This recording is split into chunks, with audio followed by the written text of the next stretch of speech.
അപവാദ പ്രചാരണം നടത്തിയവരെ കൂച്ചുവിലങ്ങിടാനുള്ള തീരുമാനത്തിലാണ് CPIM നേതാവ് KJ ഷൈൻ. തനിക്കെതിരെ ആരോപണം ഉന്നയിച്ചവരെ ഒന്നും വെറുതെ വിടില്ലെന്നാണ് നേതാവ് മാധ്യമങ്ങളോട് പറഞ്ഞിരിക്കുന്നത്.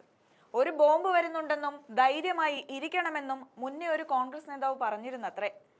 എന്ത് കേട്ടാലും വിഷമിക്കരുതെന്നാണ് തനിക്കറിയാവുന്ന നേതാവ് പറഞ്ഞത്. ഇത് കഴിഞ്ഞ് 2 ദിനം കഴിഞ്ഞപ്പോഴാണ് തനിക്കെതിരെ പോസ്റ്റർ പ്രത്യക്ഷപ്പെട്ടതെന്നാണ് ഷൈനിന്റെ വാദം. ഇതൊക്കെ സൃഷ്ടിക്കുന്നത് സ്ത്രീകൾ മാത്രം വീട്ടിലിരിക്കണമെന്ന് ചിന്തിക്കുന്നവരാണെന്നും മനോവൈകൃതമുള്ളവരാണെന്നും വലതുപക്ഷ രാഷ്ട്രീയക്കാരാണെന്നുമാണ് നേതാവ് പറയുന്നത്.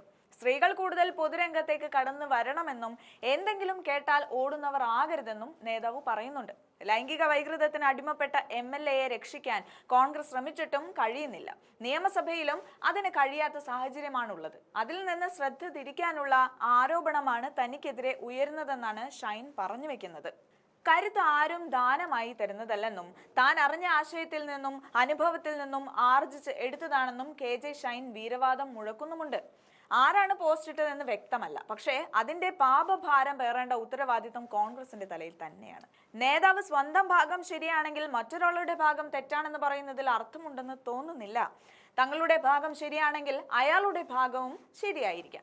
നേതാവ് പറഞ്ഞതുപോലെ സ്വന്തം നഗ്നത മറച്ചുവെക്കാൻ മറ്റൊരാളുടെ ഉടുതുണി പറിച്ചെടുക്കുന്ന രാഷ്ട്രീയ പാപ്പരത്വം തന്നെയാണ് ഇവിടെ നടക്കുന്നത്. പക്ഷേ അത് ഷൈനുമായി ബന്ധപ്പെട്ട കാര്യം മാത്രമല്ല, സമൂഹത്തിൽ ഉയർന്ന നിലയിൽ നിൽക്കുന്ന എല്ലാവരിലേക്കും ഈ കരിവാരി തേക്കലുകൾ കടന്നു വരാറുണ്ട്. അതേസമയം ഇത് സംബന്ധിച്ച ചോദ്യങ്ങൾ മാധ്യമങ്ങൾ സതീശനോട് ചോദിച്ചപ്പോൾ എന്ത് കേസ് വന്നാലും എന്തിനാണ് തന്റെ മുകളിലേക്ക് കയറുന്ന സ്വഭാവം കാണിക്കുന്നതെന്നാണ് സതീശന്റെ മറുപടി.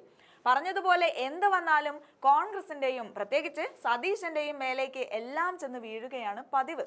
എന്തായാലും താൻ ഇതിനെ സപ്പോർട്ട് ചെയ്യുന്നില്ലെന്നും ഇത് CPIM തന്നെ അന്വേഷിക്കട്ടെ എന്നുമാണ് സതീശൻ പറഞ്ഞു വെക്കുന്നത്. എന്തായാലും അന്തസ്സും അഭിമാനവും ഒക്കെ ഒരാൾക്ക് മാത്രം അവകാശപ്പെട്ടതല്ലല്ലോ.